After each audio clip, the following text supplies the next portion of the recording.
Rasulullah berhenti di sebuah kuburan tua. Tangisnya membuat ribuan prajurit ikut menangis.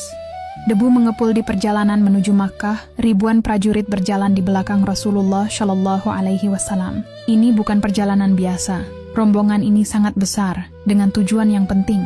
Namun, ketika sampai di sebuah tempat bernama Abwa, Rasulullah tiba-tiba berhenti. Beliau turun dari kendaraannya, tidak ada yang tahu kenapa, tidak ada musuh di depan, tidak ada perintah untuk berhenti. Perjalanan pun masih panjang.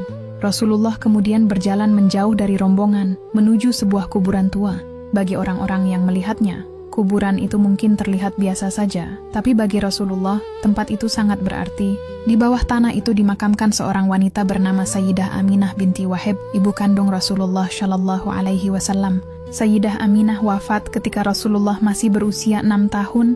Bayangkan, seorang anak kecil harus kehilangan ibunya di usia yang begitu muda. Bahkan, beliau belum sempat mengenal ibunya dalam waktu yang panjang.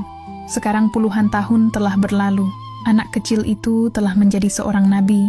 Beliau telah memimpin umat, menghadapi berbagai ujian, kehilangan orang-orang yang dicintai, dan menerima wahyu dari Allah Azza wa Jalla. Namun ketika berdiri di depan makam ibunya, beliau kembali menjadi seorang anak yang merindukan ibunya. Rasulullah mendekati makam tersebut. Beliau duduk di sampingnya. Sementara itu, ribuan orang dari kejauhan hanya bisa melihat dan menunggu dalam diam. Lalu sesuatu terjadi yang tidak pernah mereka bayangkan. Rasulullah menangis.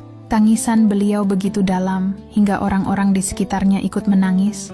Bayangkan suasananya, ribuan orang berada di sana. Mereka bahkan tidak pernah mengenal Sayyidah Aminah. Tetapi mereka melihat Rasulullah menangis karena merindukan ibunya. Akhirnya, mereka pun ikut menangis. Setelah beberapa waktu, Rasulullah berdiri dan menjelaskan bahwa beliau telah meminta izin kepada Allah untuk menziarahi kubur ibunya, dan Allah mengizinkannya. Kemudian beliau bersabda, "Maka ziarahilah kubur, karena sesungguhnya ia mengingatkan kalian kepada kematian."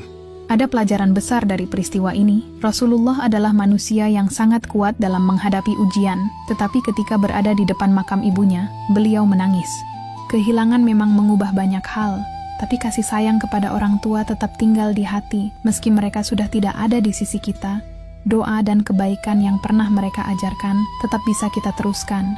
Doakan mereka, kenang kebaikan mereka, dan teruskan hidup dengan membawa kebaikan yang pernah mereka ajarkan, karena salah satu bentuk cinta kita kepada orang tua yang telah tiada adalah terus mendoakan mereka.